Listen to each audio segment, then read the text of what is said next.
Let's bring in a familiar face, Jack Ablin, Chief Investment Officer and founding partner at Cresset Capital. Jack, thanks a lot for joining us. There's a lot going on in Europe on the political front right now. Does that affect your view of European stocks? It actually does. I mean, there are a number of factors that I look at, and certainly the fundamental environment is troubled for France, Germany, and other parts of Europe, especially with these new elections that just came through. How might, for instance, a big win by the right-wing party in France, where President Macron has called new legislative elections, he's not up for election, but everybody in the National Assembly is. There's a far-right party there led by Marine Le Pen. How might it disrupt markets? One thing that bears remembering, I think, is that when Brexit was approved by the British electorate, markets did not plunge steeply. That's true. I think, there are certainly far right in many countries, in particular Marine Le Pen's party, gaining some more representation in France. We have an impending French parliamentary election coming up. And so while the far right disagree on a lot of things, there are a few things that they do agree on, most of which isn't helpful for capitalism and corporate profit making. One is, of course, severely restricting immigration. And immigration, of course, is part of a key component of labor force growth, which is a key driver of economic growth.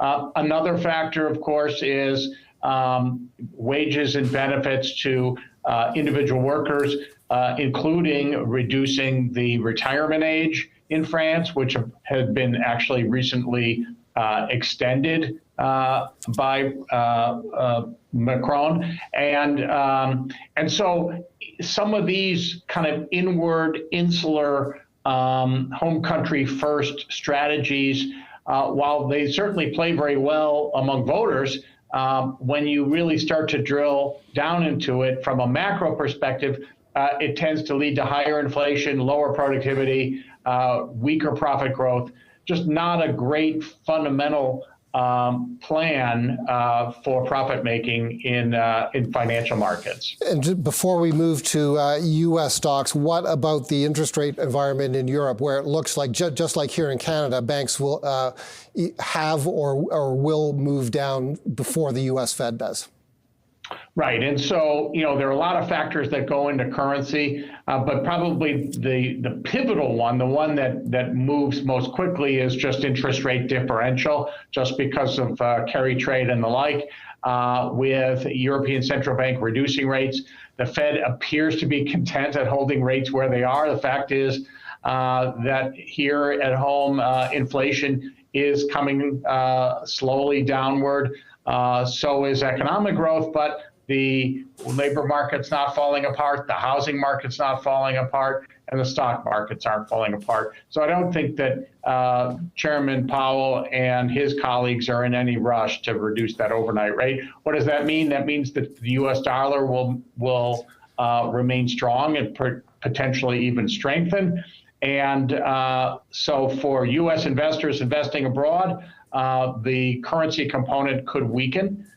For foreign investors investing here, that could be an additional tailwind for them. Okay, let's talk about U.S. Stocks. As we noted, the S&P 500, the NASDAQ composite, once again pushed into all-time highs today, touching on an intraday basis this morning, the highest levels ever. Are these markets overextended? Is the AI tech story overextended?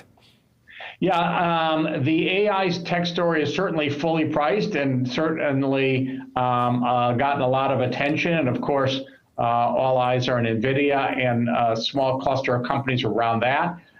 If you strip away that component, the average stock in the market is actually pretty fairly priced.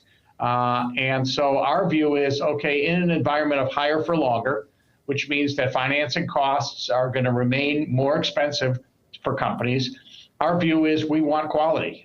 We want quality companies that have the financial flexibility to continue to generate cash flow, perhaps pay dividends to investors, and have the prospect of growing those dividends well in excess of the rate of inflation. So that's really the theme that we've been playing here at Cresset.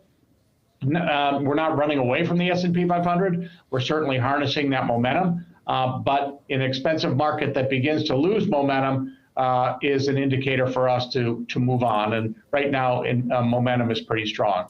Okay, so, go ahead, finish your thoughts. Sorry, Jack. No, I just wanted to go through a couple of the names if we have time. Yeah, that's where I was going to. One, the name you like is McDonald's, a very well-known stock and company, of course. Why do you like the Golden Arches? Sure. McDonald's certainly coming under pressure recently with some consumer pushback. They're responding with lower price points in their menu. That had hit their stock a little bit. But keep in mind, this is a very high quality company, 2.7% dividend yield. We expect dividend growth to be 10% per year over the next 3 years at least. Okay. Good, solid company. Okay, there's McDonald's on our screen, well off its 52-week highs. Let's go to Chubb, a big insurance company, CB in New York.